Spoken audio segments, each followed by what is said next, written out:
So we have Ben Prentiss joining us, who is the legend in the hockey world, the ever elusive Ben Prentiss. There doesn't seem to be too much of you online, mate. I come across you when I was training the Zurich Lions, and your long-term client, Ryan Shannon, mentioned all about you. And then as I started diving in, it was mega impressive seeing the list of guys you've worked with for so long, mate. So you just were starting to get into it. When did you start, and how many hours you reckon you've done up till now, mate?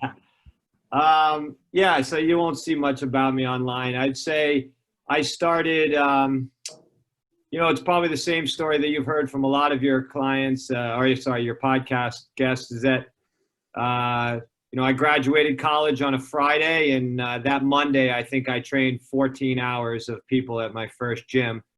Then that was like 26 years ago. Then took me about 6 years of working at World Gym and Powerhouse Gym, and I would bring a Swiss ball into the gym while guys were wearing their like gorilla pants and gallons of water, looking at me like I was absolutely insane with a Swiss ball. I had my polo shirt on back then because I figured that's what strength coaches wore, so I wore a polo shirt, and I quickly realized, if I want to train athletes, especially at this time, there wasn't such a thing as performance centers and one-on-one centers and that kind of thing. So, I was looking around and I found a place after 6 years of training, and I opened my first place. And I was obviously following Charles Poliquin, in college and before that, but this is like 1996.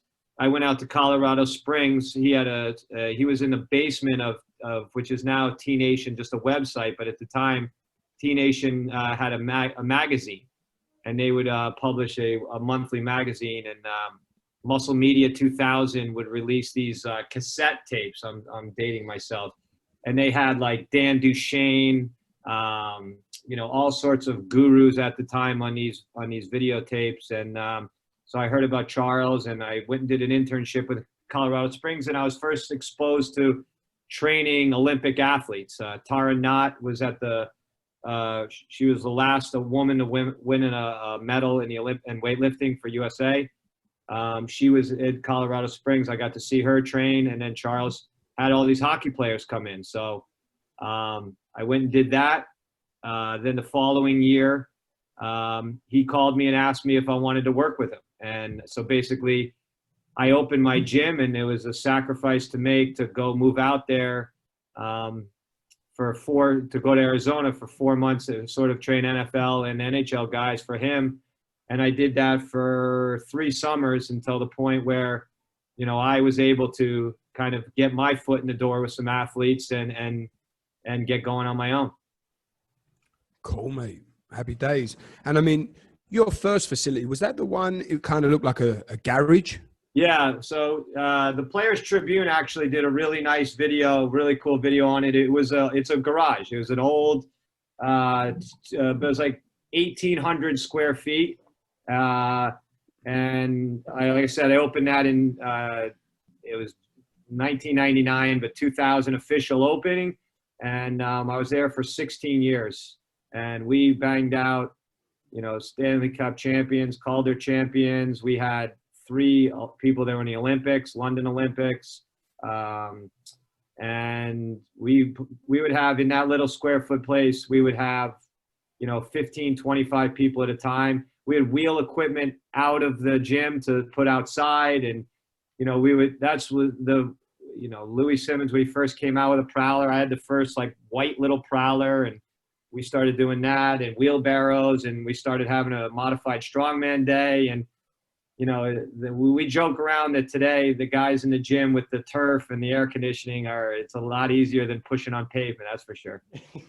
Well, mate, and let me say, I'm not sure if anyone that's listening can get some gold photos of your new place, but that place you have right now, me and Mike said, that's the sickest gym we've ever seen, mate. I appreciate that.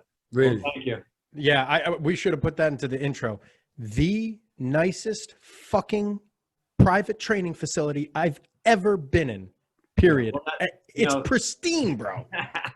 I tell I people about appreciate it all the time. Well, and that means a lot to, for me, obviously it's something that I do as well and I take passion in. So, for somebody like yourself and you guys, when you come see it, to me, that's more important than, showing it to, a magazine or wants to award it whatever. I don't care about that. I care more about the athletes, the agents, the GMs, and like-minded coaches that come in. So, 25 years of having a passion about equipment and whatever, it's, and then obviously the jerseys that came along, but, 70 plus jerseys took me 26 years. Ryan Shannon was one of the first ones. And, it took, we have a rule, I'm sure like most places, you have to play, a minimum, you have to train with us for a full off season. And if you then play a professional game in whatever sport you're in or Olympics or whatever, your jersey goes up, which is a big deal. But thank you. Dude, yeah, it's a sight to see. It really is. But your old gym, let's hop back to that old gym. You said it was, I saw it. It looked like it was like an abandoned gas station that you ended up taking over or something, right? So what happened was, again, this is, I'm like trying to do box jumps. This is, 1998. I'm doing in World Gym when guys are like doing, preacher curls. I'm not preacher curls, like concentration curls. And I'm like trying to do box jumps with a high school kid. And then people are looking at me like I'm crazy.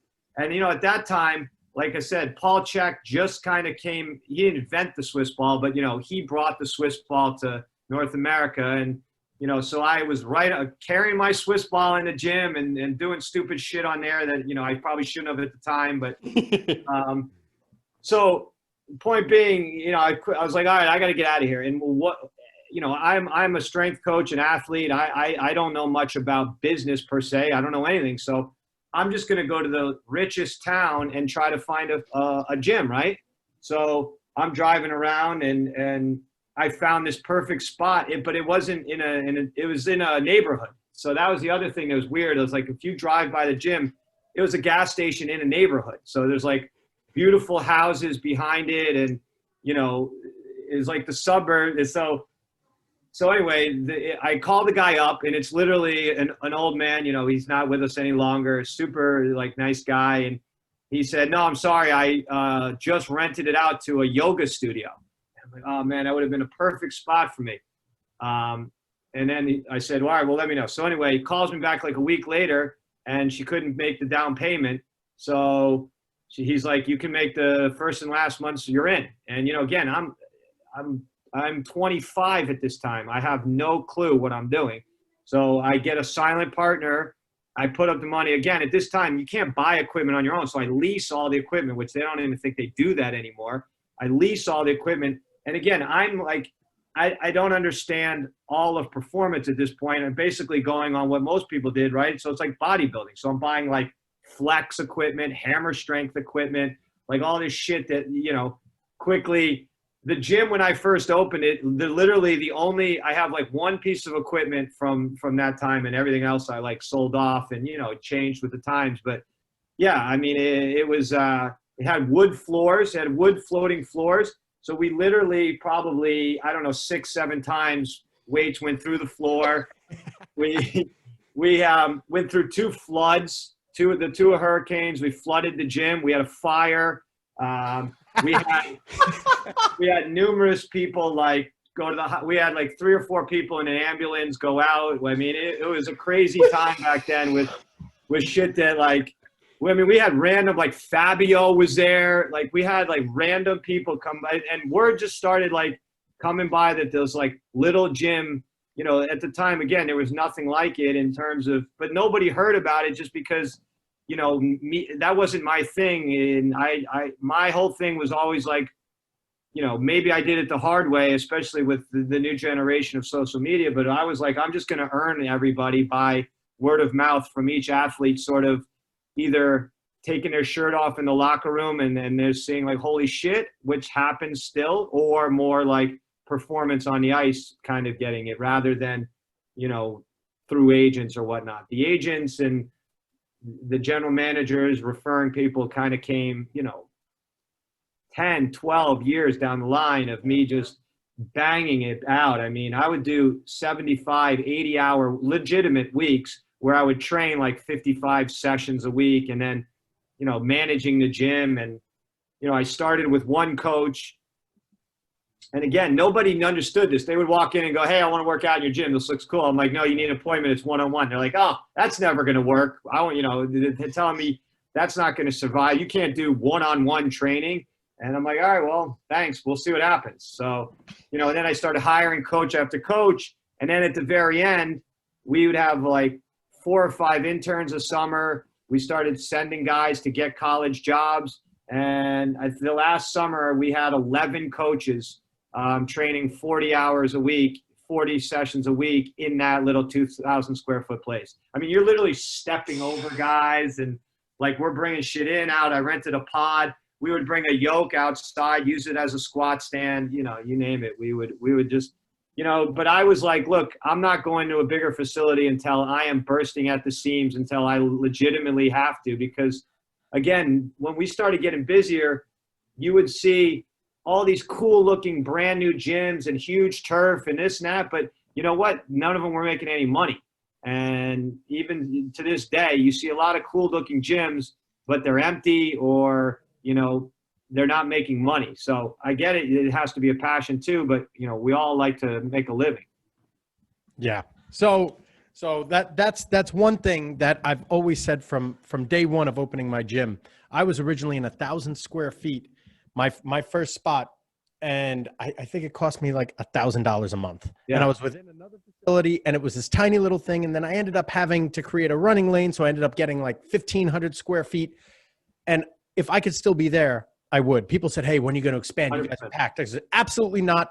I'm not expanding until it's costing me money not to expand." That's the only. And then the place went under. I got in an argument with the landlord. I had to find a new place, and now I'm in a spot right now that's only 2,800 square feet, and I have an entire running lane that's like 170 feet long, which is phenomenal. But I'm not leaving here until they kick me out. Yeah, I mean, what else? Look, I literally used to have dreams at night, being like in my old place, because I'm literally dreams where I would, like, I thought there was in my dream, it would be a magical door, and I would open up and I'm like, man, I have all this extra room. I didn't even know it. And I would have that like reoccurring dream because I was so limited by my space, but it got to that point. And then I finally, you know, now we have 12,000 square feet, 40 yards of turf, you know, Kairos, all this stuff. But, you know, the old adage goes, you know, a lot of people, do you only need a barbell and a dumbbell and be smart to train athletes? 1,000%. But with that being said, after training the same athlete for 11 off seasons, it's nice to give them a little variety once in a while to bang their head with, you know, the limited things. And so to me, yes, you can survive, but, you know, also it's perception, right? Like, you want to start pulling people. It's one thing to be the best gym on your block, but it's another thing when you have people moving there from not only out of state, from another country to train with you. And we would have that happen. So that to then all of a sudden be in this little garage when they're like moving from another country to train, you know, yes, it had its energy and its feel, and it's cool we had, you know, again, it's stupid now, but at the time we would take pictures, and we had like 55 pictures of guys puking. It was like the puke walk. Right? You'd have guys puking on the bushes. But then right now it sounds stupid, but at the time it was like, oh, hey, so-and-so's puking. Go get your camera. And, you know, but, you know, again, I think to me, it's a matter of capturing the energy and the special, and this goes to teams, you know, businesses. Nothing lasts forever. So, you know, 16 years where we were this little gym, and, you know, Players Tribune and 8 Athletes Quarterly came, and we had some really nice attention on that gym because of what it was. And everyone liked to say this gritty gas station and yada, yada. But, you know, I frankly like what we have better, but, you know, it's different. You know, it's not supposed to be the same thing. I'm not trying to capture the same energy. You know, and we're defining our own energy with this new gym. So Now, I love the new gym.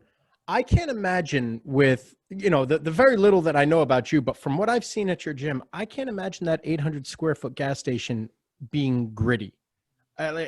From what I've talked to about you, like that little spot, I bet looked like a fucking mecca. I bet it looked sick. I'll send you some pictures. I mean, we had in that little spot. So, it was a gas station, right? So the gas station part, and then there's like the front desk part. So the gas station part, we had 5 racks, 2 platforms, 2 glued hams, a 45-degree back, a runner, I think it was like 12 yards of turf is all we could fit in there. So a prowler that you just kind of push back and forth.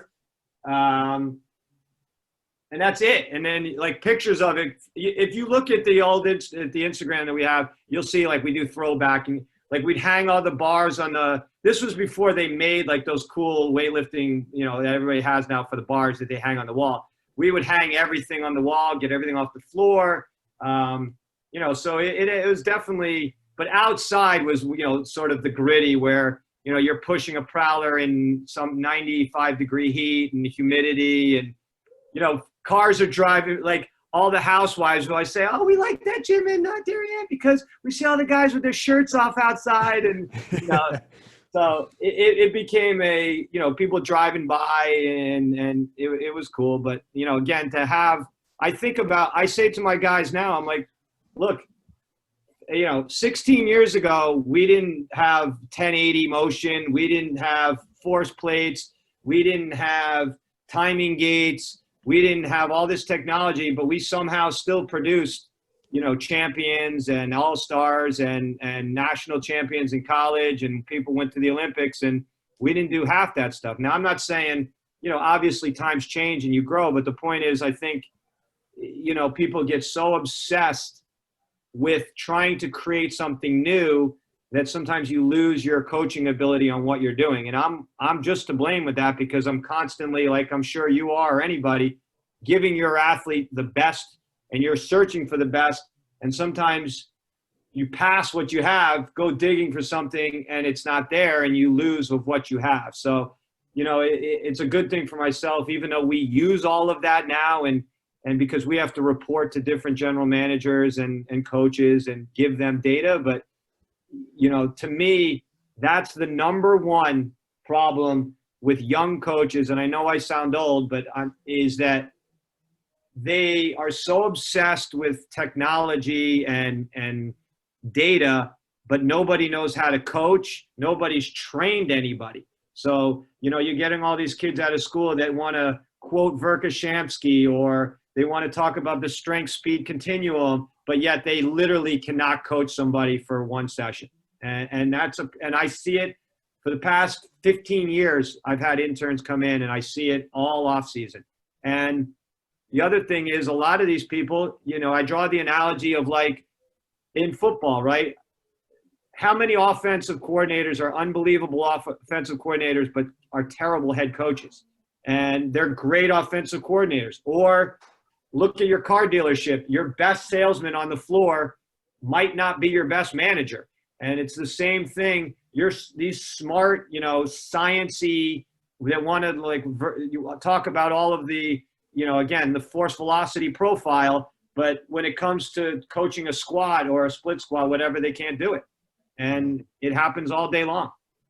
And the other thing is in these internships in these certifications, nobody talks about that kind of thing. It's all exercises or program design, which obviously is important, but no one talks about the, for lack of a better word, art of coaching. Sure. And I mean, Ben, one of the things I remember when we met, you were mentioning about how you were working even on Christmas days for years and years and years. So you've churned the hours out. Over the years, I mean, you mentioned Poliquin. Were there other guys that you went out and branched out to learn from, or are you kind of running your own unique thing that you've built up through all the years through pattern recognition? Yeah, that is another, I hate to point out, but I think one of the things is nowadays, Mike would say, Mike would say to you, oh, Booker's a great strength coach. But the reason he's saying that is because you are like-minded in him, and you're no threat to him. And that's what goes on in this whole field is you have these like niches of strength coaches who are saying this guy's good or this guy's good, and the only guys they're saying are good are the ones that are no threat to them and are agreeing with what they're saying. And then if they don't agree with what they're saying, they say this guy sucks or this guy doesn't suck. Which, by the way, people ask me all the time, how do you like this guy? I go, I don't know. How can any strength coach, because obviously an Instagram post or, even if a guy does a podcast, you don't know what kind of coach I am until you come to my gym and you see me actually coach programs that I write. And then you can and if you've done that for 3 or 4 days, then you can say, Ben sucks. Or, I like what he's saying. So long-winded to go back to what I encourage every intern that comes, and, they'll all vouch for this, is I say, don't just listen to me. I've been in this too long. I don't have an ego anymore where I don't care if you think I'm the best.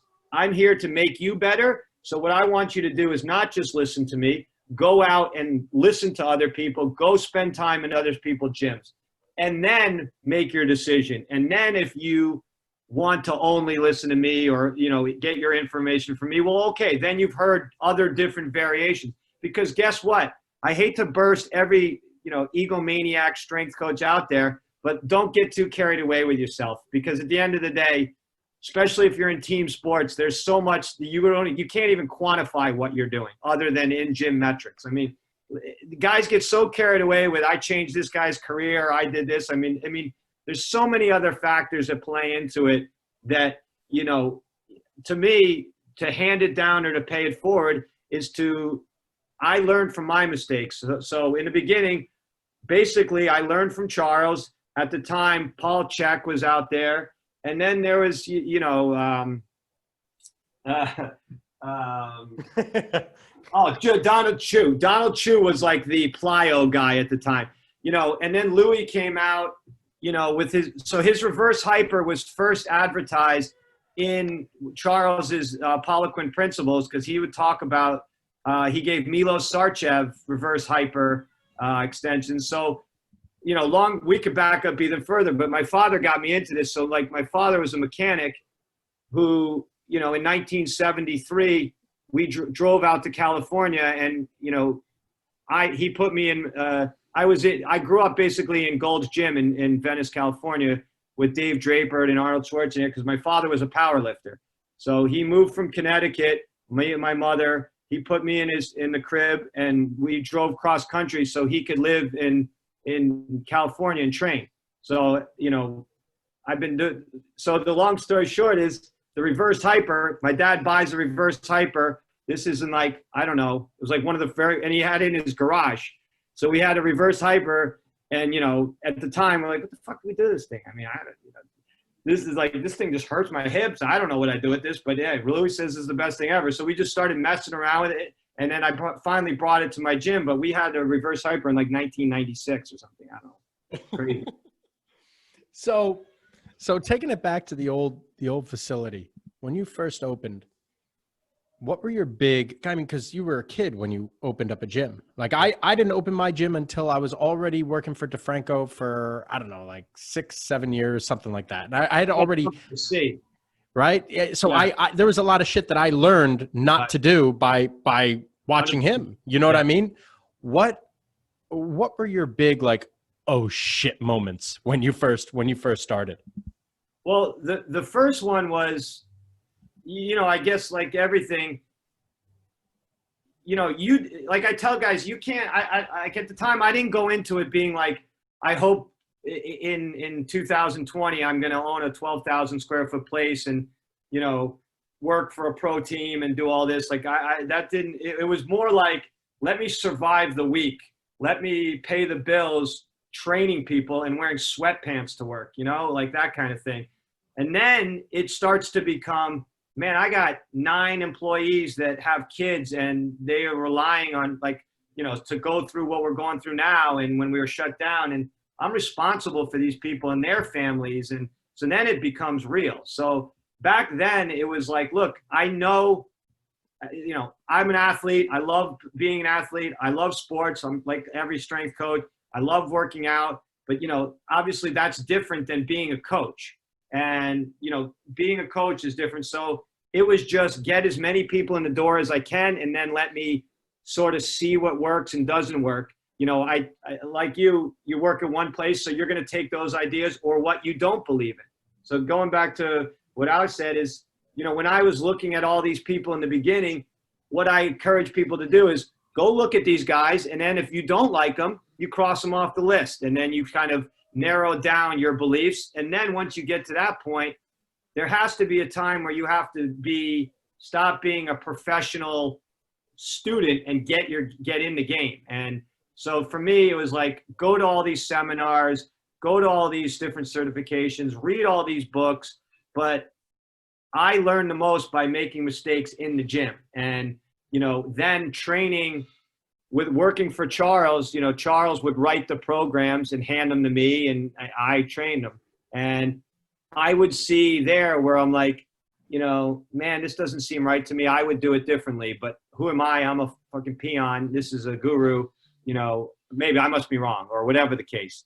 And when you start to then see athletes get better and how they respond, you start to form your own opinions. And then, you know, you start to go down different rabbit holes to help you with that. So whether it's trying to get somebody better with plyos or speed or whatever the case may be, you start going down that avenue. So in the beginning, you know, you're training people one-on-one, which you guys, training people one-on-one, training teams and training for a team and training a team at your gym are all completely different. And you got to be able to, you know, not too many people have done all of the above, you know, like when we can get to it, but, you know, when I worked for BU, you know, I'm in North Dakota in a hotel and we're playing Michigan.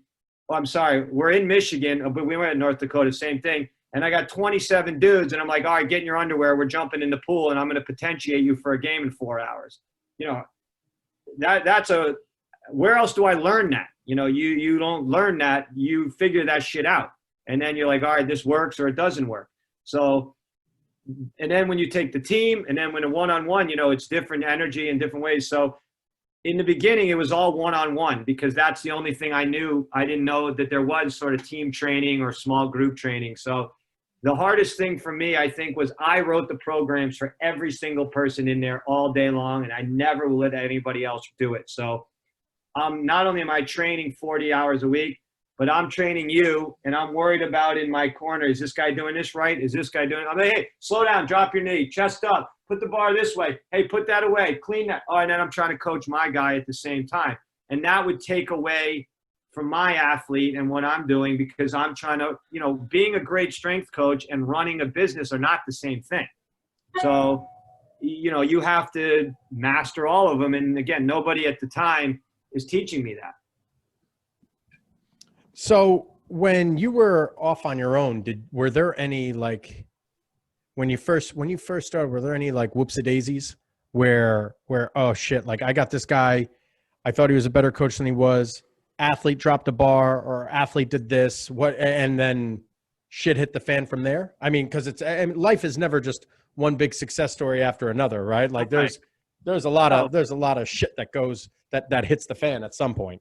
Yeah, like I said, I mentioned one fire, 2 floods.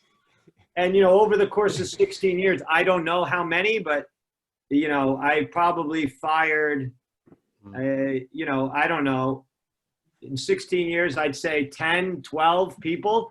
And then we're fortunate enough that, you know, a nice story is one kid who came to me he got his master's degree. He came to me. He worked for me for 8 years. He became one of my head coaches. He went on he's now a professor at a university teaching exercise science. And 3 of his students have come work for me.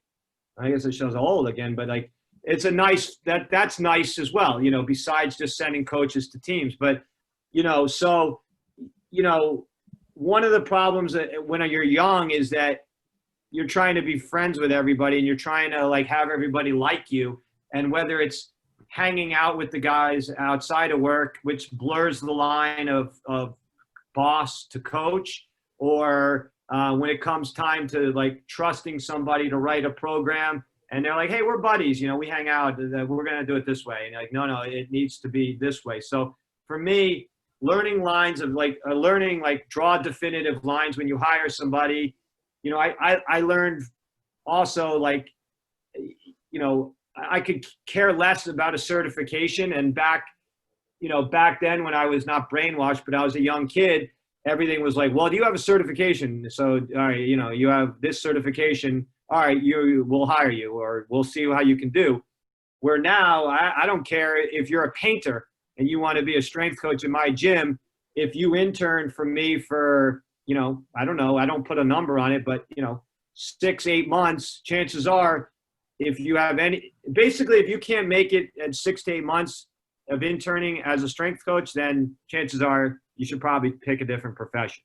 And that's, you know, how we do it. So that way you're going to learn the most. I mean, any strength coach will tell you, I don't know, you know, in college, you're not learning, you know, you're not learning what actually goes on in training high level athletes. Mm-hmm. You know, yes, you can do cadaver and learn the biology, which is all obviously important. But at the end of the day, you need to spend time in the gym making mistakes and again, learning from them.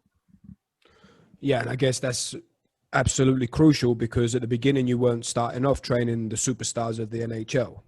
And you had to get them mistakes done, right? Otherwise your head would be on the blocks. And nobody's given those to, you know, people come in and they help, you know, Charles never gave me anybody, you know, and when it came to the point where he was moving more to certification and teaching, you know, it wasn't, hey, you can take this guy. It was more like, here's what it's going to cost for you to buy him off of me. And to me, that's sort of how I've tried to do the strength and conditioning, personal training, whatever you want to say. You know, these aren't the most moral, ethical people that come into the business. And there's constantly stealing clients, talking bad about people. And, you know, especially now with Instagram and Twitter and whatever, you don't know who's good and who isn't good. Like, how easy for you to go on your Instagram and say, I've trained Olympians. How many Olympians are there in the world? Like, how many people say they train Olympians? Like, no, you don't. You're lying. You don't train Olympians. But that happens all the time. And, you know, like I said, I don't know how many people that have worked for me that it didn't work out, and they've signed non-disclosure waivers, and they went on and opened up their own gym right down the street from me. I mean, that's happened 3 times. Or they, you know, and my whole thing when I first started is like, I don't care about a non-disclosure, because you know what? No one's better than the people that are working for me aren't better than me. They're not going to work harder than me. And if that client doesn't want to train with me, then go ahead and leave. And even though I have non-disclosures, you know, you could argue that they don't work. And I don't want a client to be with us if they don't think we're the very best. And so, you know, those are things that you address.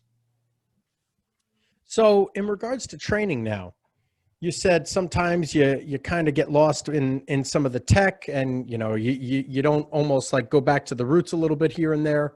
What are you doing now with your guys? You have the 1080 motion, you have your dumbbells. How does your shit flow together? Yeah. Well, the past, I'd say 5 years, we've sort of really dialed that in. And you know, if you say make something simple, it sounds to people that you're scared of being scientific. And if you say you're scientific, it makes it sound like you're scared of getting people strong.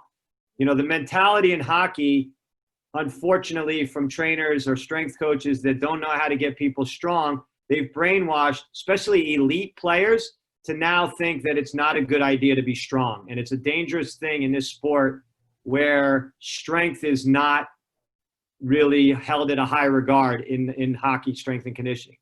You know, they're going around, whatever the case. But so for me, how do I balance it? Is, well, we use the 1080, one, for testing to kind of, you know, I constantly say to my director, I'm like, how do we know this is actually making them a better athlete? And when he shows me somebody doing some exercise on Instagram, I'm like, look, this is just made up shit that looks cool, that this guy has no clue whether it's helping them or not. And that happens all the time.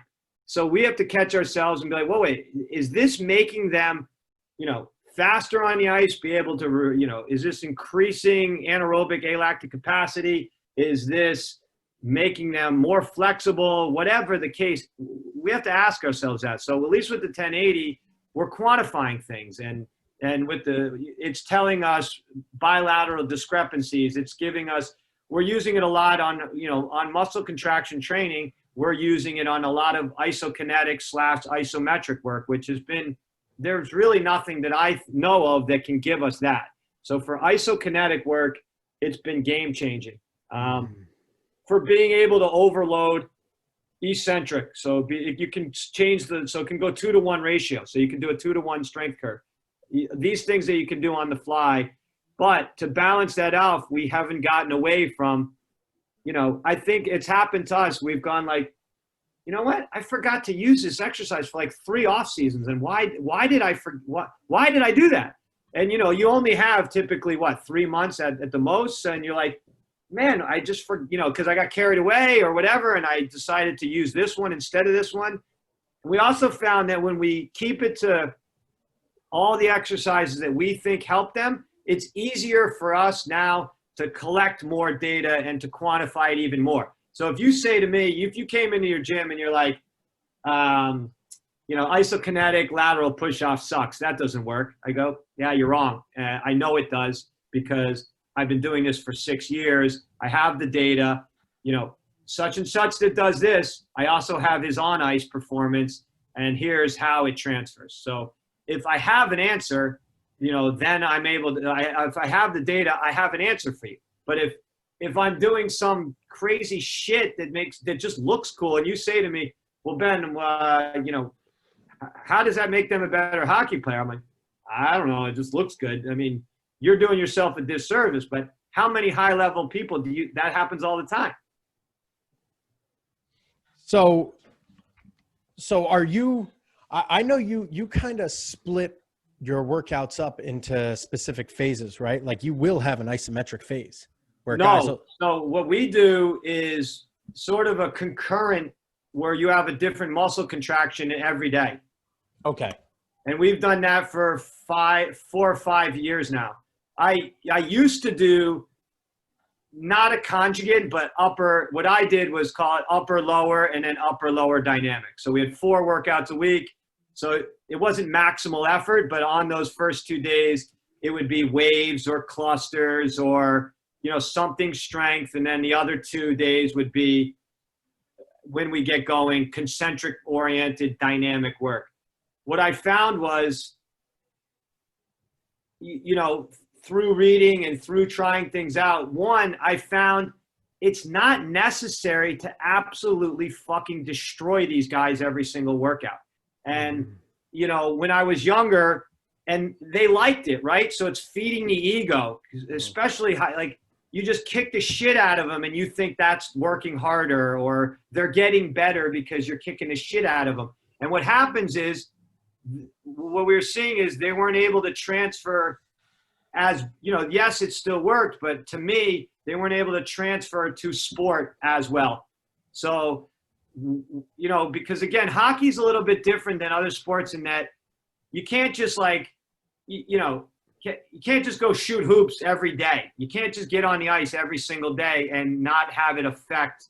So when guys start skating more, we see it all the time. Their in-gym numbers go in the tank. Vertical jump, on the force plate, whether it's, we deem propulsion, rate of propulsion, eccentric rate, all of these things go down.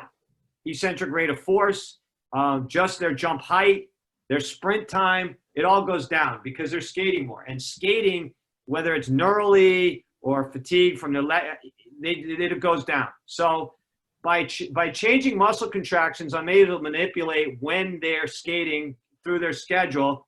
So in the beginning, we're emphasizing so if you're in the beginning, everyone wants to emphasize the most important thing, eccentric. So Monday's eccentric.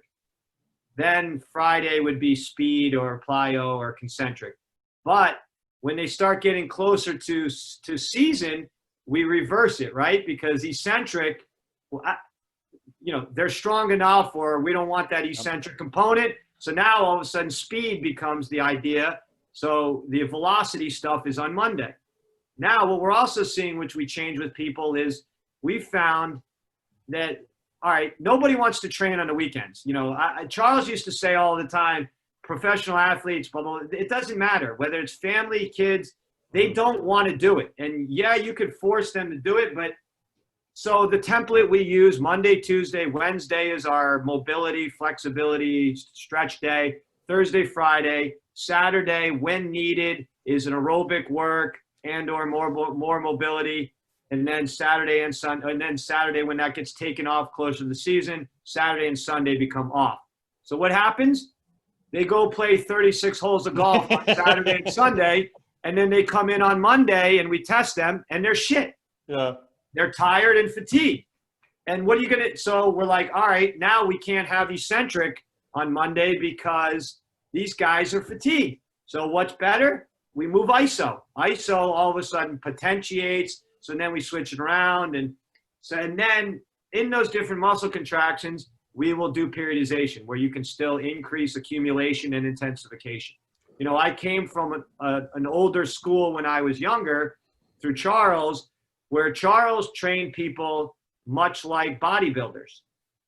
Now, you know, people that aren't a Charles Poliquin fan can bash him all you want, but at the end of the day, as we all know, if you're going to fail and only do one thing good, it should be strength. Because if you get them stronger, if that's the only thing you're going to do, you're still going to be better off than most people. I mean, David Boston, you know, I forgot his contract, but when we trained him, he was leading the NFL as a wide receiver in yards. And he ran like, I don't know exactly. So, but I believe he ran a 4.2 something at 250 pounds as a wide receiver. So I didn't write the programs for him. Charles was in charge of everything. I was the kid, but I put him through the workouts. 0 plyometrics, 0 Olympic weightlifting. He had his own running guy who's in Arizona now. All I did, chest back, shoulders, arms, legs, 2 on, 1 off. And so I'm not saying that's the way to do things. I don't do it that way. But my point being, the guy got super, super, super strong. And he was able to transfer it. So, you know, I realized to me that's not the way to do it over years and years of doing it. And then I switched to more of a conjugate. And then, you know, this system has really sort of, one, because again, we're able to quantify it easier. And 2, at off season, I like full bodies now more than splits. I also like it more when we get to preseason. And then I also like it in season when I'm able to change it up again with teams.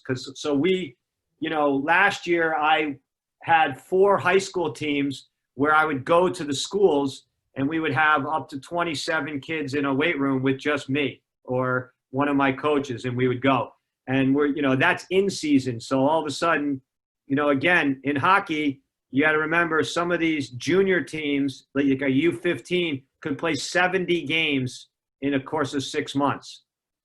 So again, it's about sort of keeping track of all of this and understanding, again, hey, this is a competitive field. I'm going to kick the shit out of these guys because that's the only way I'm going to like them. Well, guess what? They're played 5 games in 2 days, and that's not what they need. So it's about giving them what's going to make them better instead of soothing your ego, you know, because it's not flashy to do diaphragmatic breathing or mobility or hip work or whatever. Aerobic recovery is not sexy. You know, pushing the prowler till you puke is. And I think if you take the younger kids, which we have up from 12 years old, and then you educate them younger, then they understand and they're good with that, right? So when you have your Mondays as your high velocity day or your dynamic day, you preface it occasionally with an off day.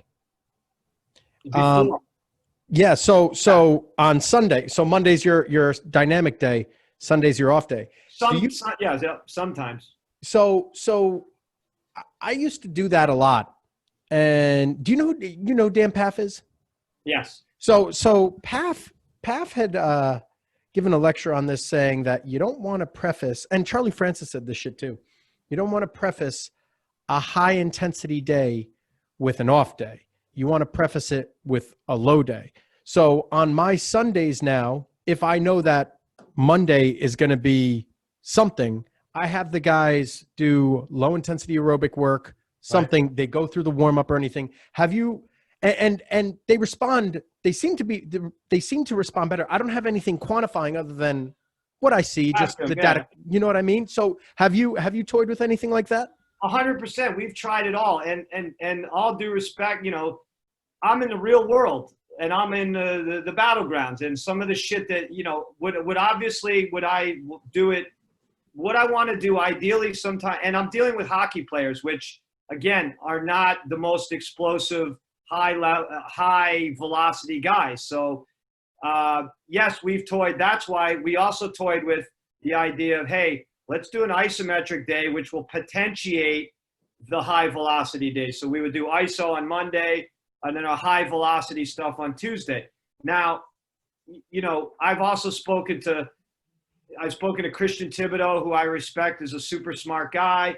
And I've seen him do with Olympic athletes, do plyometric, like high velocity stuff after eccentric. And, you know, to me, that didn't resonate. I was like, man, I mean, these guys aren't going to be able to walk after eccentric. You're going to need time. But again, I think it's knowing your athletes and trying different things. The other thing that you said, like, well, how do we quantify these guys on Monday is, you know, the questionnaires, which a lot of people do. We do the questionnaires, but to me, yeah, the kids, first of all, I always say to my guys, we keep doing it, but the only time you're looking at it really is in real time. We very rarely are going to go back and look at 155 questionnaires and make a change. So, you know, we also mess with grip. Grip seems to be a good measure of fatigue. So we've done that. But, you know, between the force plate and a 10-yard sprint usually helps us. But the problem is we see it every Monday that, I guess to what he's saying is that on Monday, typically guys are not breaking their fastest times, you know, and whether it's the 2 off days aren't really off days. And that's the thing that I'm getting at, because they're not purely, even a high level athlete is either playing golf, he's dealing with the stressors of his kids. The other thing to take into account is we're not in a linear sport. You know, a team change of direction sport is completely, you know, I've seen some of Charlie Francis. I've obviously read his books. I've done this stuff. I trained athletes that have trained with Charlie Francis, team sport athletes. And to me, you know, there's just a big difference in the way you train somebody when like I have two girls that are training for the next Winter Olympics in skeleton. And the way you train those people as opposed to a team sport, it's not even in the same stratosphere. So whether or not to de-emphasize or emphasize in what's in an ideal situation, I agree. But sometimes, you know, it's sort of like the whole, don't have this guy static stretch or foam roller because it's going to put him parasympathetic before he works out. I mean, to me, if he wants to foam roller his IT band for 5 minutes before he lifts, it's not going to take away X amount of pounds on his squat or his split squat or whatever the case may be. So to me, it's, you know what, also, hey, maybe you're an absolute nut job and you need to get a little parasympathetic to calm down before you lift. So maybe a little foam rolling will help you out. So, you know, let them do it. And so for us, yes, we change those days depending, but in general, we've always put the eccentric first and then that stuff in last. But as we switch, when they come off it, we've seemed to have good results. Yeah. And you mentioned that you periodize these themed days. Are you running that based off of like a testing day and then you're sort of giving percentage of rep maxes, or are you doing sort of more auto-regulated work where each day you're collecting data like that, or are you basing it off of like the tests, the 10 yard? You mean the block? Yeah. Or, through the block. So say for eccentric, ISO, are you planning that 4 weeks out? So the accumulation block would typically be, you know, in your word, like in the very beginning, it's still like structural. So You're looking at an eccentric split squat or an external rotation. On your concentric day, you're looking at aerobic work or, you know, stuff that's going to help create aerobic capacity. We're not doing plyo in the very beginning, and we don't do plyo with a lot of people, depending. You know, I'm a big fan of saying most guys are too weak to do plyos. So especially a 15-year-old kid. So whether it's starting with altitude landings and working their way up, it depends. You know, my director and I write all the programs, and we spend a lot of time, you know, looking at what are we going to do for each individual, and we change it. And then as we move on, okay, here we're going to do plyo. So let's start with, you know, whatever, box jump. And then as they progress into blocks, the next plyo block could be penta jumps. And then the next one could be Russian boxes. So you're still progressing phase to phase. But within the block, it'll change week to week in terms of, we'll do it different ways. Like, for instance, if we're doing a front squat on Monday, you know, we'll start with, say, a 9-second eccentric, and we'll either each week take a second off, or we could add a second in each week. So this way, loading isn't always the key. The RPE is, and the time under tension is. So we're writing everything down on sheets and charts, and all the coaches are tracking everything. But in general, that's kind of the way we do it. And then weekly, we're testing 10-yard sprint, vertical jump on the force plates with different metrics. And then depending on the phase, we're doing body fat, broad jump, 1080 lateral push to see force. And what else? We'll do a split squat, mid-thigh isometric pull. How much do you, I mean, my experience has been, I come from more of the rugby background.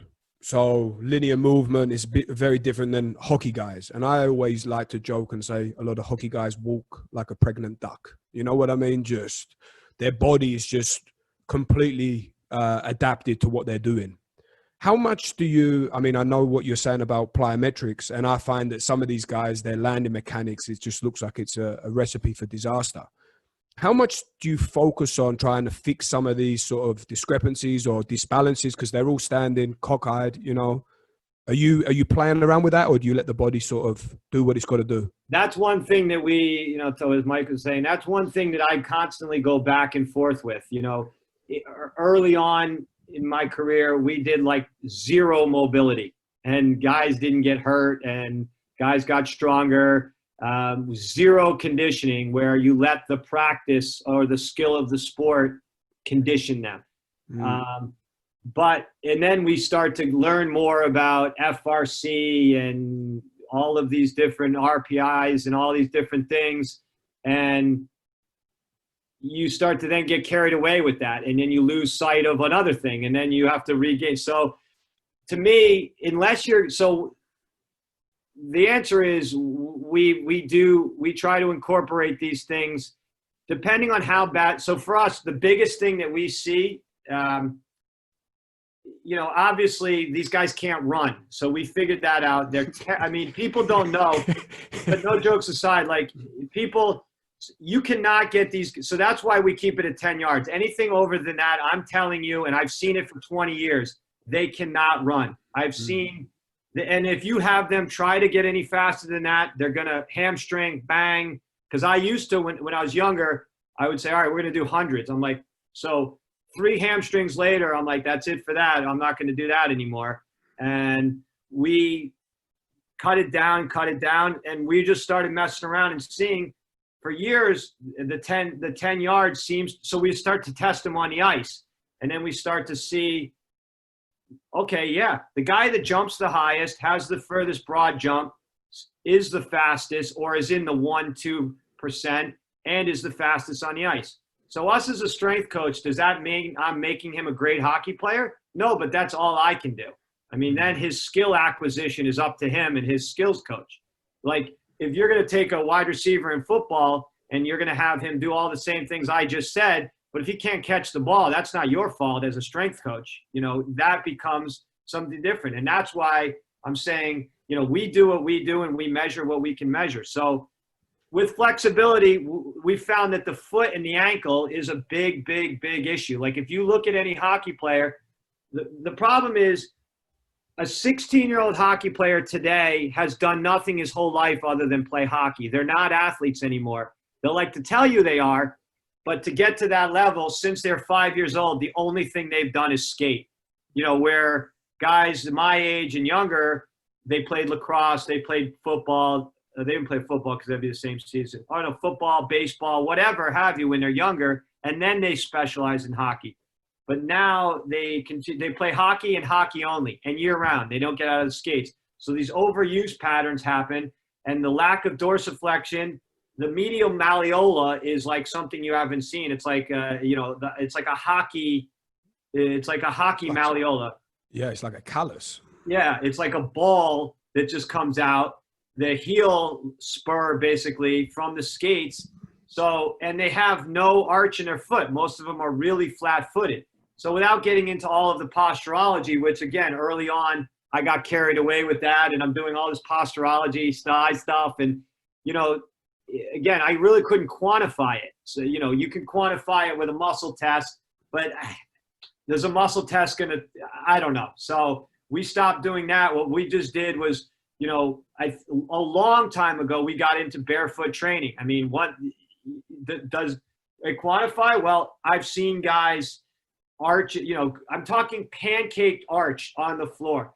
And, without getting into orthotics or these things, do all of a sudden they have a high arch? No. But the point is they were able to manipulate their toes, manipulate their feet better to able to get more dorsiflexion. And we quantify that simply with a pass-fail 5-inch calf test. We used to use different methods, but that seems to be the easiest. And the point is, we tried grafting, like all this soft tissue stuff works, but it works instantaneous. So like to get somebody to squat, they either have a huge arch where then they can't get their knee over their toe because the limiting factor is the calf, or they're pancaked, which makes them go valgus. So it's one or the other typically. So that's the big thing. And then, everyone talks about the adductor to abductor ratio, which is real, but, we have our ways of phase by phase, which we talked about, using the contractions to train the, to me, it's more like the abductors. And I think in hockey, people spend way too much time. They're strong enough. And it's really the adductors that are either weak or, too tight. It's one or the other. It's not always both. One, that's why you have to test it. And that we find that it's usually not weak. It's usually tight. And we look at the imbalances. So the deficiency of the two, when we see like, if there's like a 8% difference, then, we have an issue there. To me, it's like, if you're super strong in one leg, that's worse than being kind of weak in both. You're better off being weak in both, and then I can work on that a lot easier than if you're really, really strong in one limb and really, really weak in the other. When you need them both. I'm telling you, like tennis or something. Like in hockey, you'll typically see. So when we were testing, we would always see. So if you're going to do a true test, right? Like let's say we're going to do an isometric split squat mid-thigh test. Ideally, you want like 6 minutes rest in between limbs. And we were finding huge discrepancies in the limbs. And so we're like all freaking out, like, oh man, we're going to really have to get after this. There's really a discrepancy with the two. So then I was like, this doesn't seem right. I would look them at skate. We'd film them skating. We'd time them skating. So we just started switching with something that's so neurological, like an isokinetic push-off or a split squat, that if you switch the limbs all of a sudden, then that became less of an issue. So, obviously people just start with their weaker limb, but that's not my point. The point is, when there's something that's such a nervous system driven exercise, that when you need to really give yourself a long, like boring, your athlete's looking at you ready to go time if you want something accurate.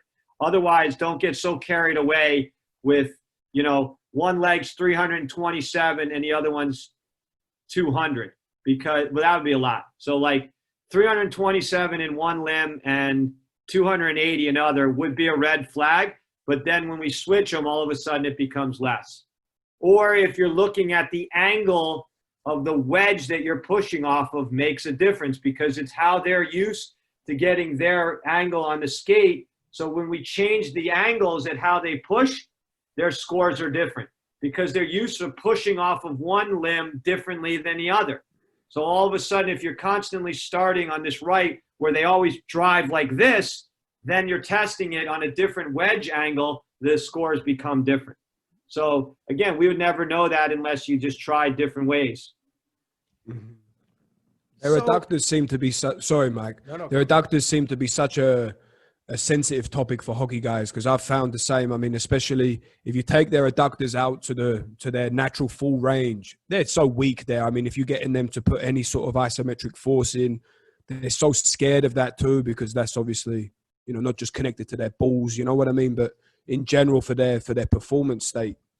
I also found that their hamstrings are just terribly weak, and they end up using these adductors over and over and over again for basic things such as, I mean, especially they love to play football, soccer and stuff like this. And I mean, where their pattern stride is always out to this lateral, they're really missing, especially these outside hamstrings. At least that's been my experience. When you start to get them working again, it seems to relieve some of the pressure going off into the adductors. Do you understand what I mean?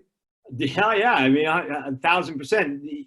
One of the things, and I'm glad they don't, is most strength coaches that train hockey players seem to think that the posterior chain is not important.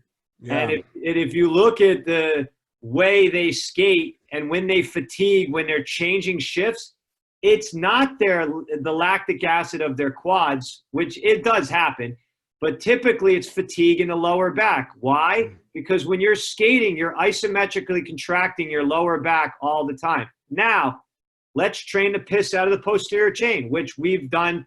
People come to us and they're like, you spend so much time on hamstrings. Well, you don't use hamstrings when you skate. Well, that's bullshit too. You do, but not as obviously a quad driver, but you do. Try stopping or crossing over anytime without feeling your hamstrings. Yeah. So you do use your hamstrings, and so changing foot positions in a glute ham or reverse hyper, a back extension, single leg to bilateral makes a difference. What the problem is, they're so ingrained, like you said, with their groin, but also they think that if all of a sudden you get lactic acid in their lower back, they're always like, oh, my lower back. No, dude, you're fine. You don't complain when you have lactic acid in your bicep, but somehow when it's in your lower back, you think this is a bad thing.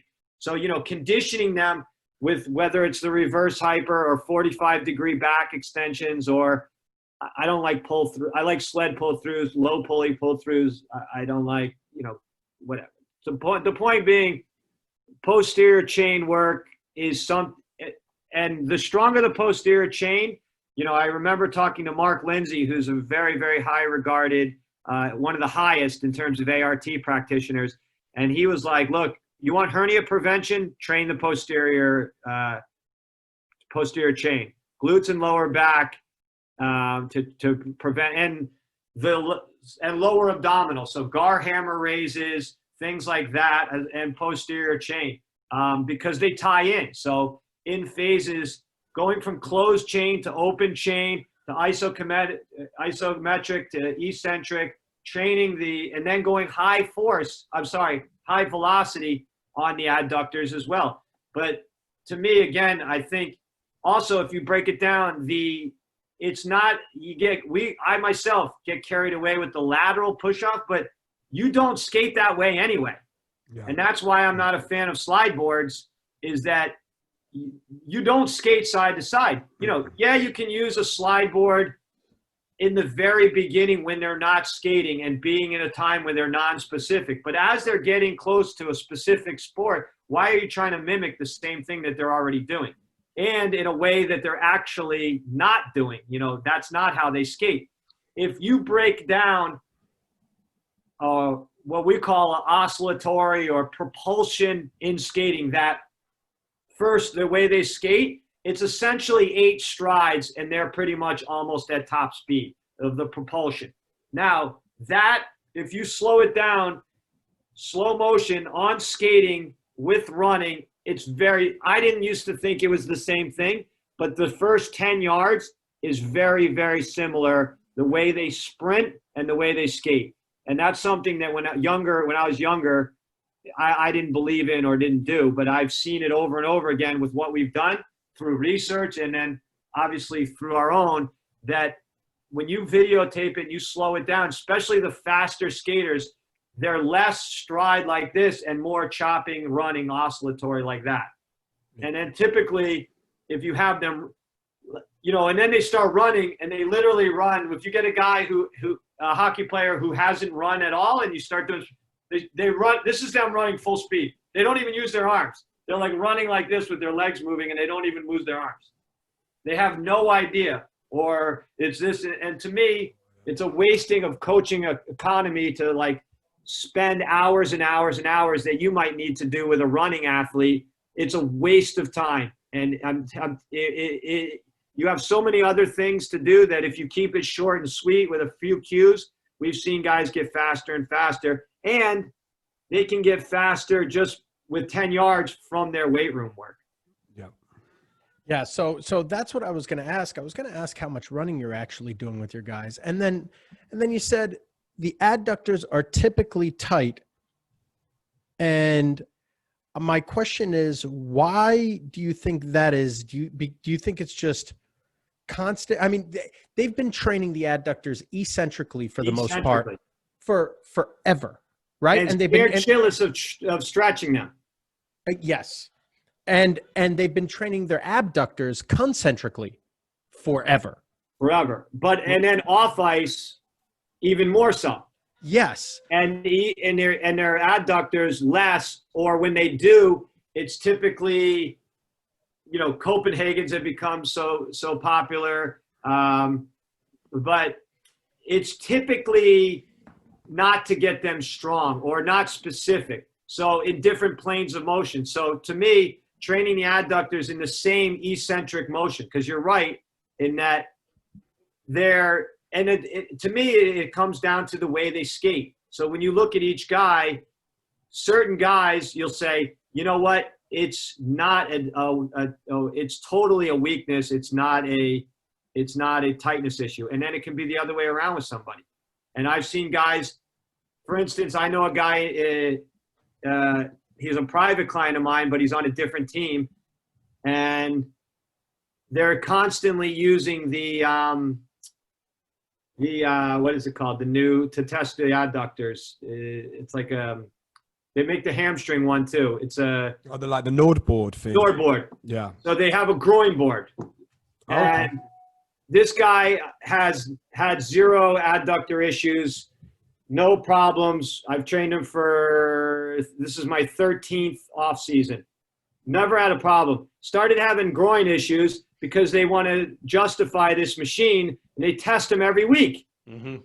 So all of a sudden he's got issues because now I'm not saying leave it be, but they're over testing or overusing those muscles that, again, you mentioned, they're eccentrically using that all the time. Now we have to address, okay, again, there's a difference between perfect world where you have to address the ice, because that's the other thing people don't talk about. Are they skating a lot on shitty ice? Is it soft ice? Is there gaps, which will also affect their groins on that day? So, you know, to me, a good way of getting the adductors around is the posterior chain.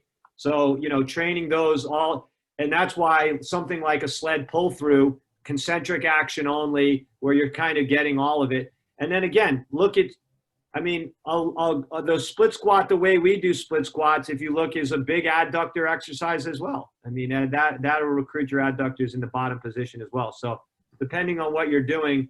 But when we test them, for instance, I have a very, very, very, very fast skater. And his groins are like, it would be like, he's fast like a Ferrari, but his adductors are like a Honda. I mean, it's like it doesn't match.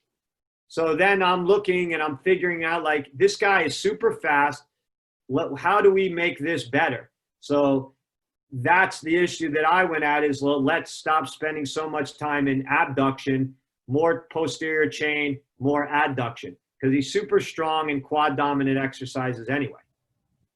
So my question in regards to training it is, would your approach be, in order to lengthen the adductors, is it to train them, since they're constantly trained dynamically, eccentrically in a dynamic fashion, where the abductors are trained concentrically in a dynamic fashion?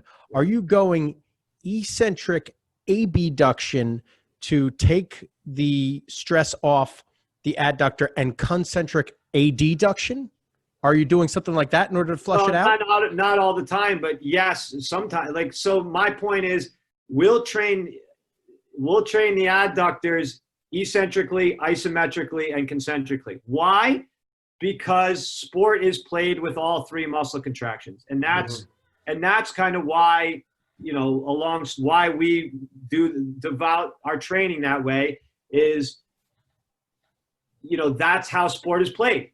You're in every action, you're going to use one of those contractions. So for us, that's 100%, but we do it in different ways. So, and in different planes. And, I think if you eliminated one, like a block where you would say, oh, we're going to do eccentric this block, to me, in my opinion, that's too long of a time to lose that quality, especially for that kind of exercise. So, and we're able to train it more frequently because you just, to answer your question, they skate in the way that you mentioned. So why not train it that way multiple times? And that's how it's going to happen. And that's how we do it. So what you said is how we do it in different ways, because that's how it occurs in skating. And then you have to look at different things.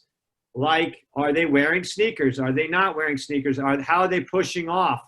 Because if you can't look at because the way they skate, the way they lace their skates is different to each person. Now, it sounds like we're being super picky, but it makes it. If you don't address these issues, then you're neglecting helping them to the point that you can. So in regards to any kind of hip dysfunction, whether it's abduction, adduction, extension, flexion, I know you got a chiropractor on staff. I know you got an acupuncturist on staff or an ART guy on staff. You have all these things at your disposal. How do you address someone in current pain? Are you training them? Are you sending them for body work? How are you going about doing this?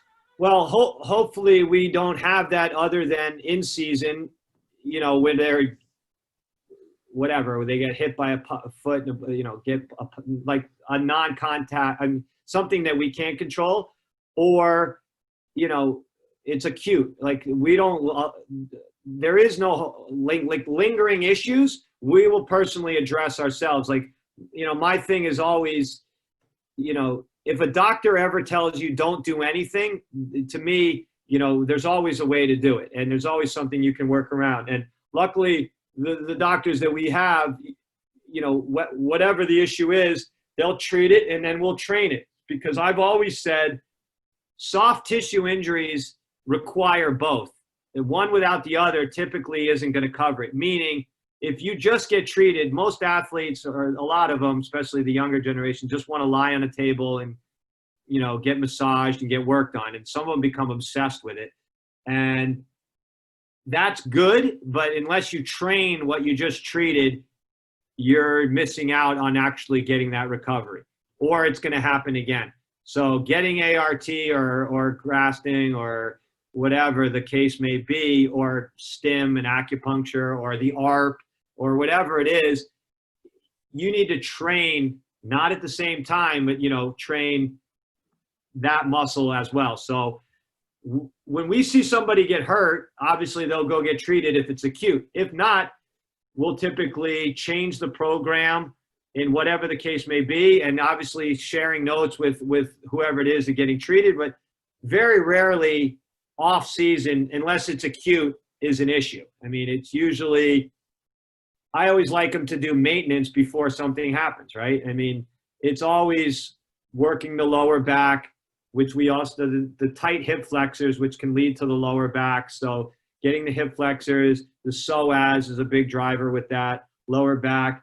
And then, you know, hockey is a big upper cross syndrome. So you're getting flexion of the upper back and you're getting that anterior pelvic tilt in the lower. So, you know, addressing those issues early on, along with working on those issues. So, you know, say, hey, these are the issues that we see, treat this and this. And then that'll help it obviously get done quicker. So, yeah, do you want to go?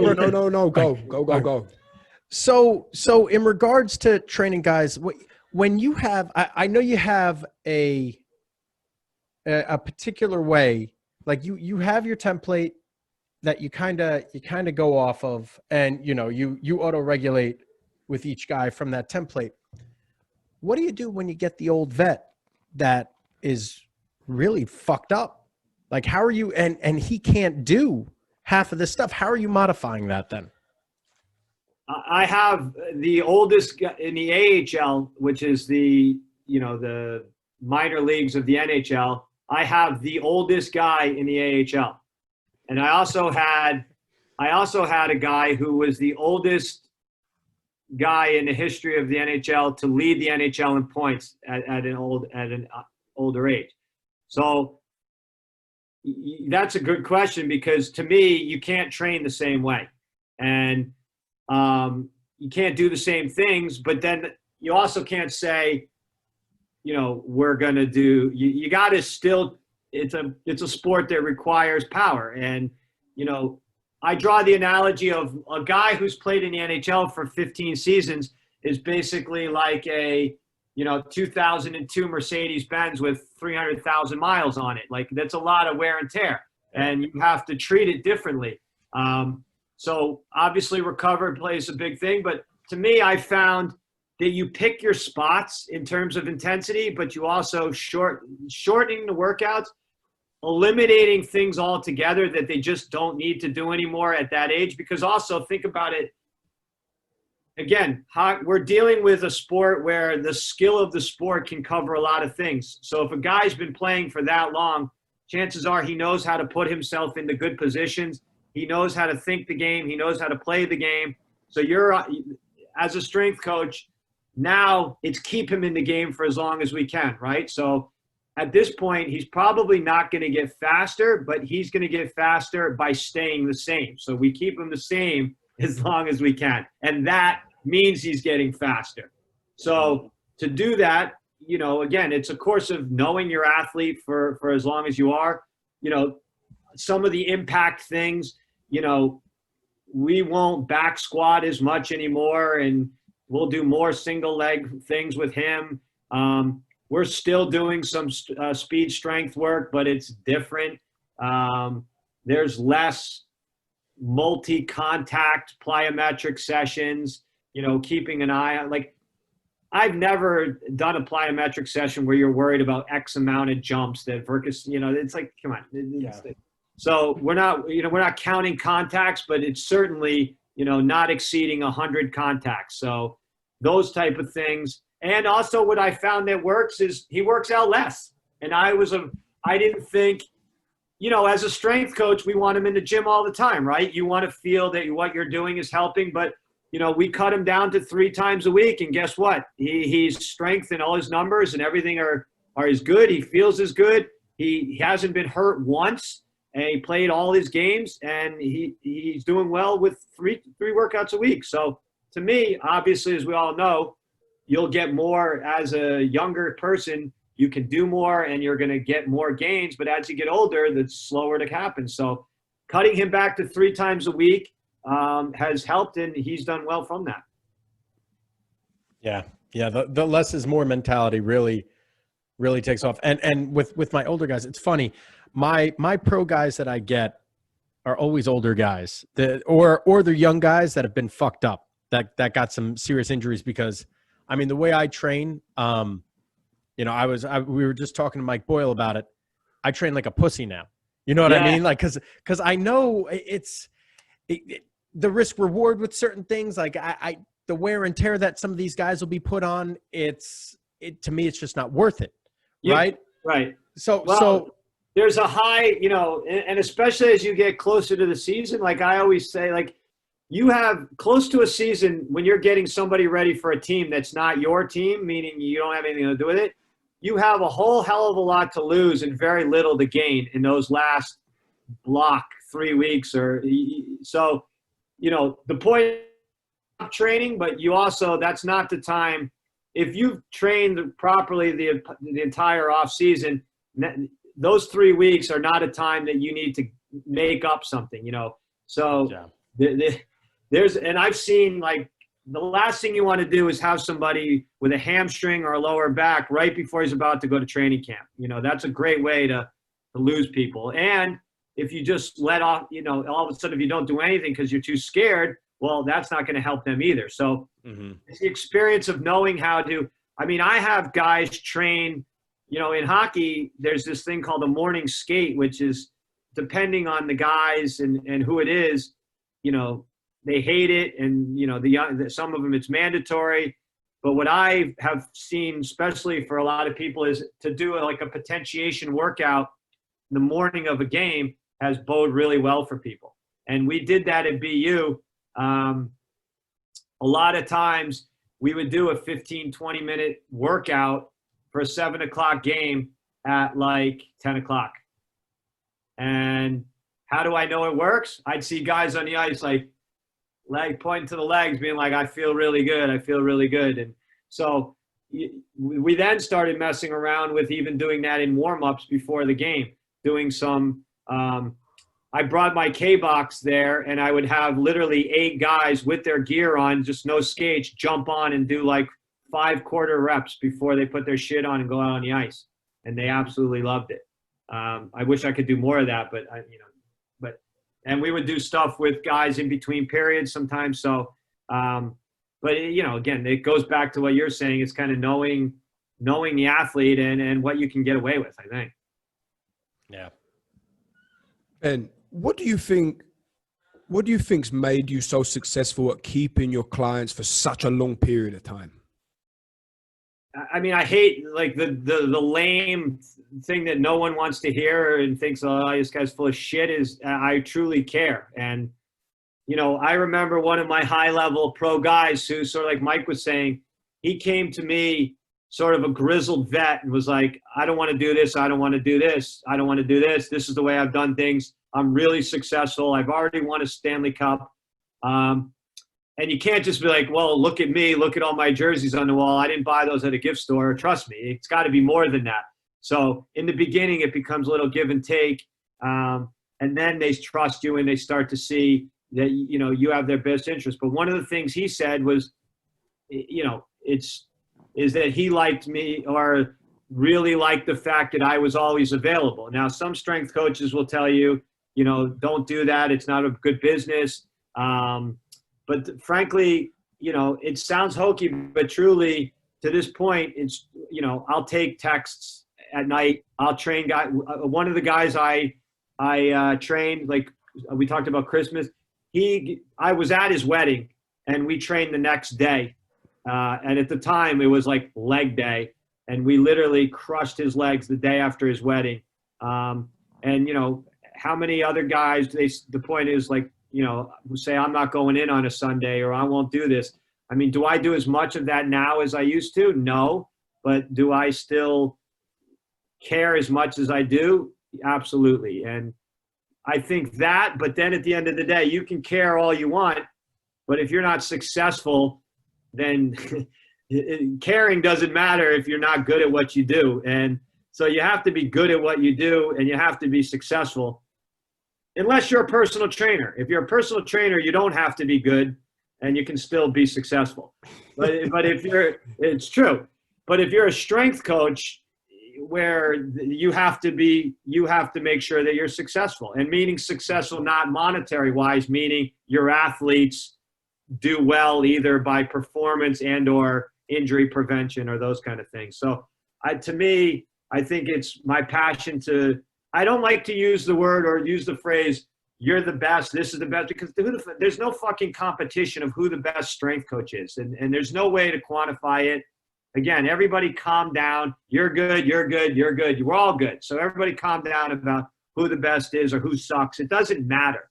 You know, I used to get so caught up in that. And now I don't choose to. One of the reasons, you know, like my Instagram's private and you were giving me shit about it the other day is because I in my life don't need to spend, never mind a half an hour, 3 minutes arguing with somebody about why I'm doing this or why not. You know, I don't care.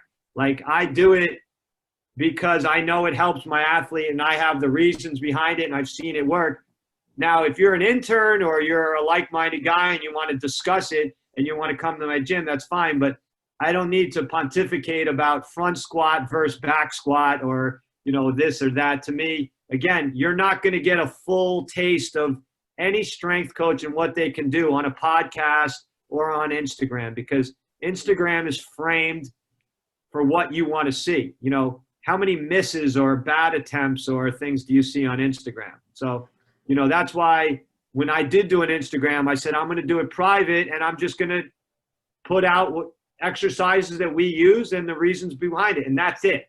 We're not going to show, you know, yeah, some of the lifts are using heavy weight for a hockey player, but for the most part, it's more like we're going to show high school kids, we're going to show young kids, we're going to show teams, we're going to show you actually what goes on, and for people that are interested in that. But, you know, to me, that's what drives me, is to give my athletes whatever you deem the best is. You know, Mike trains differently than I don't know. You know, again, who knows? You don't know how I train. I don't know how you train. I don't know any of your guests.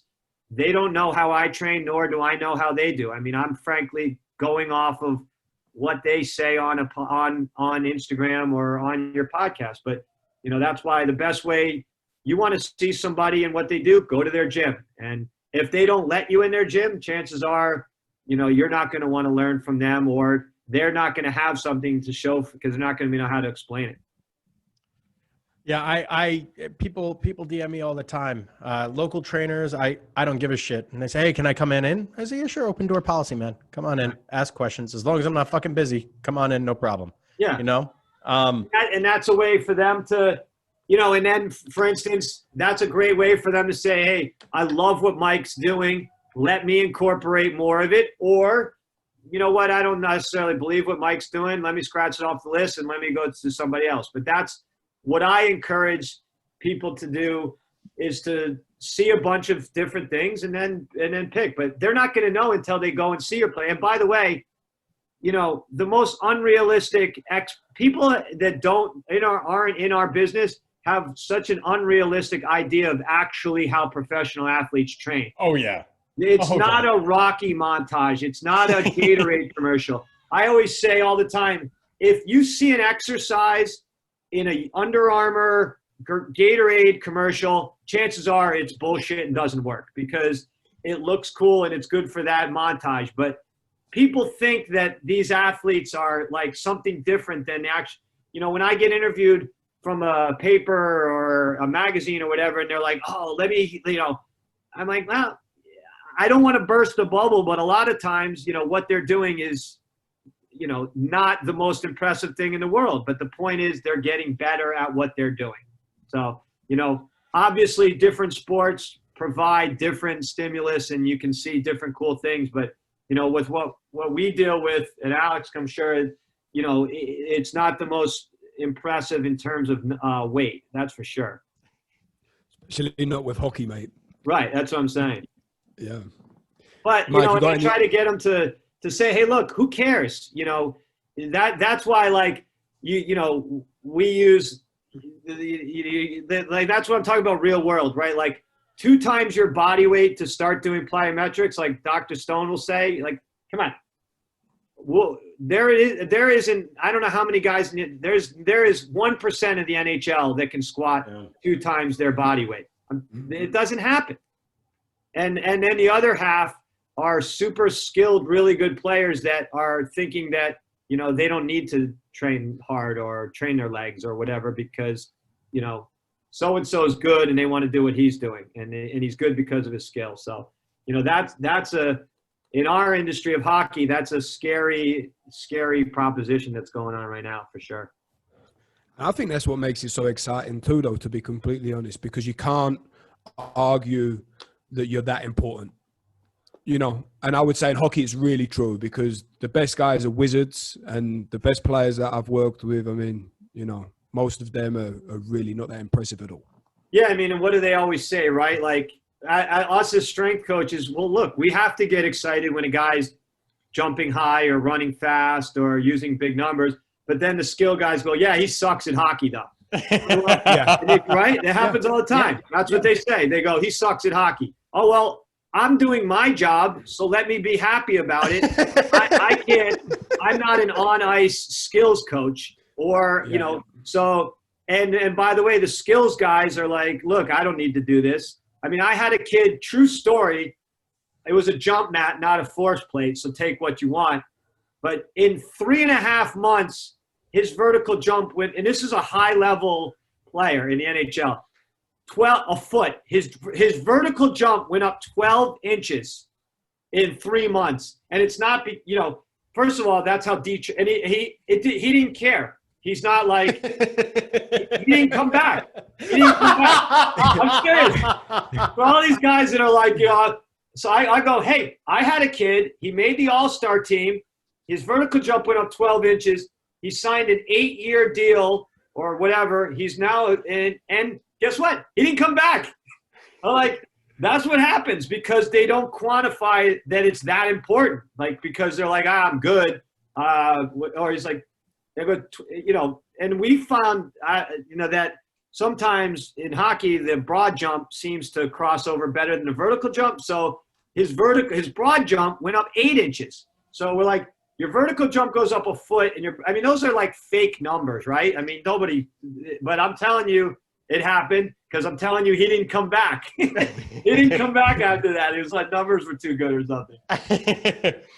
So, I mean, you're obviously engulfed in what you're doing, right? Like you're super passionate. This is your profession, right? Like you were meant to do this. You picked the right thing. You're in love with what you do. Do you have a life outside of this? What do you do? Do you have a family? How do you live your life? Honestly, my life, well, if we're talking about non-COVID days, I mean, generally speaking, you know,